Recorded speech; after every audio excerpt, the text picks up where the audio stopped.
Selamat pagi Indonesia. Anda menyaksikan seputar Bali terkini pukul 9 WITA bersama saya Agus Jagatraya. Pemirsa, musibah kebakaran yang terjadi di Pasar Badung mengundang keprihatinan dari berbagai kalangan. Peristiwa yang hampir meludeskan seluruh isi bangunan pasar semestinya tidak terjadi bila pemerintah benar-benar berkomitmen menjaga Pasar Badung.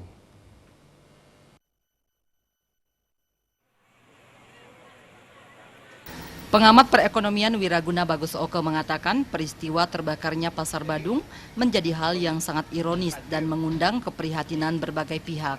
Potensi Pasar Badung yang dimiliki Kota Denpasar masuk pada kawasan heritik, mestinya musibah tidak seharusnya menimbulkan kerugian yang luar biasa. Pengabaian faktor mitigasi, standar operasional menciptakan efek domino pasca terbakarnya Pasar Badung Senin sore. Kejadian Pasar Badung ini sangat ironis dan sangat memprihatinkan, apalagi kejadian sudah ketiga kali. Tentunya ada faktor-faktor mitigasi yang tidak dijalankan oleh pemerintah kota. Kalau sampai 3 kali, harusnya sudah bisa diantisipasi kalau terjadi kejadian-kejadian serupa.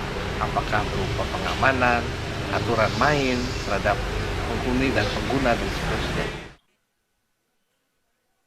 Pasca terbakar, pemerintah diharapkan benar-benar memikirkan nasib para pedagang dan potensi permintaan bertransaksi di Pasar Badung. Kendati relokasi harus dilakukan, juga diharapkan jangan sampai membebani pedagang dan pembeli.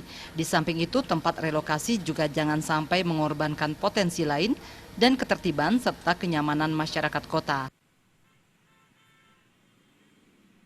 Sutejo dan Winate, Bali TV. Pemirsa, demikian seputar Bali terkini kali ini. Nantikan informasi menarik kami lainnya dalam seputar Bali terkini 1 jam mendatang. Salam Indonesia.